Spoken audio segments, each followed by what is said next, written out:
हाय friends, मैं हूं Manav. Welcome to movie शुवी। अभी कोड एम का सीज़न 2 आ गया है और सीज़न 1 भी ठीक ठाक से था। हालांकि मुझे एक पॉइंट को लेके काफ़ी ज़्यादा अजीब लगा था।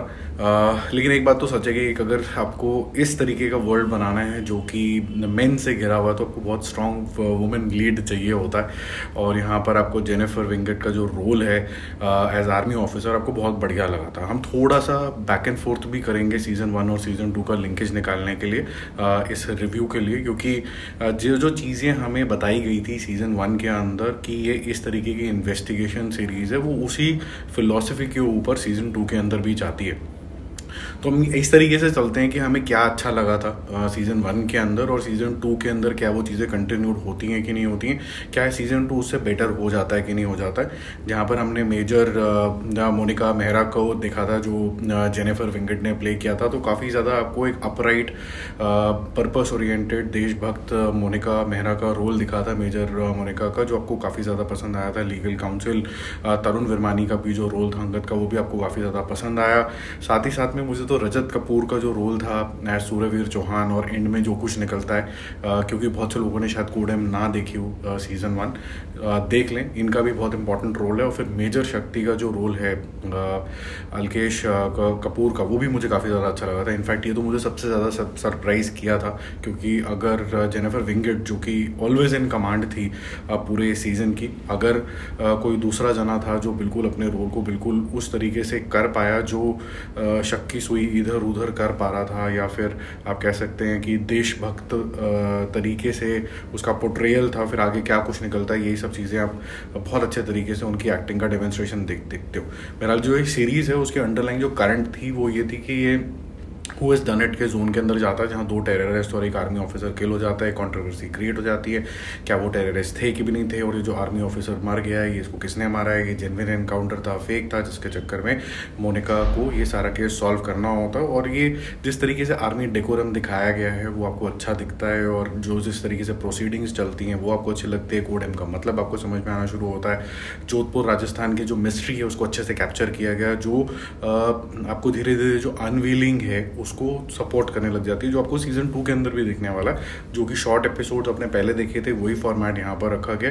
पिछली बार में जो चीज़ आपने देखी थी जिसके अंदर आपको love, deceit, LGBTQ, jealousy, fake शान, सोटू से करप्शन एंड आर्मी दिखती है, यहाँ ये सब भी दिखेगी, बैक स्टैबिंग भी दिखेगी, बट यहाँ पर करप्शन एंड आर्मी को फिर से कंटिन्यू किया गया। अपार्ट फ्रॉम दैट और भी करप्शन पॉलिटिकल लेवल पे भी यहाँ पर दिखाए गए हैं, जो आपको सीज़न 2 के अंदर भी दिखेंगे।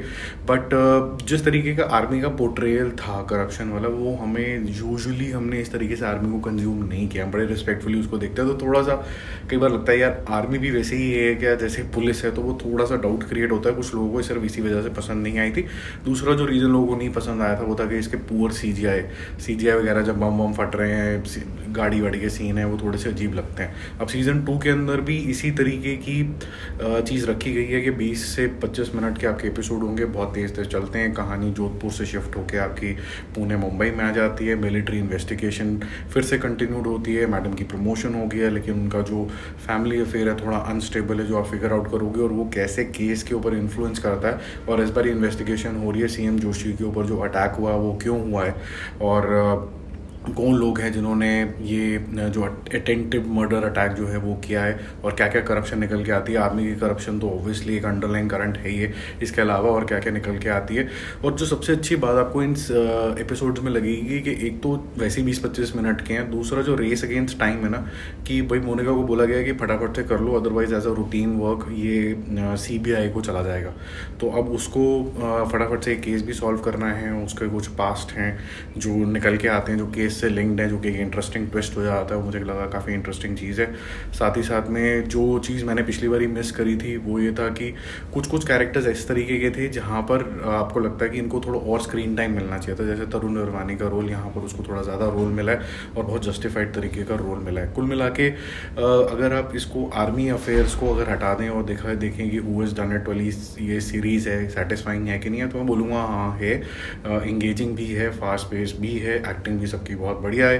पर एट द सेम टाइम जो थोड़ा सा नेगेटिव पार्ट मुझे लगता है कि जनता जनार्दन को जिस तरीके का आर्मी का पोर्ट्रेल आज तक दिमाग में फिट हुआ है, उसके ऊपर ये इतनी ज़्यादा खरी नहीं उतरती है। उसमें लगता है कि यार ये थोड़ा सा कमी रह गई इसके अंदर। आर्मी की जो स्पिरिट है उसको रखा तो गया, बट इतनी करप्शन भी होती है क्या, और इस लेवल की होती है क्या, वो भी ऑर्डिनरी हमारी तरीके से ही रहते हैं क्या, वो थोड़ा सा अजीब लगता है देखने के अंदर। इस वजह से मेरा मूवी शूवी स्कोर भी इसके लिए रहेगा B+।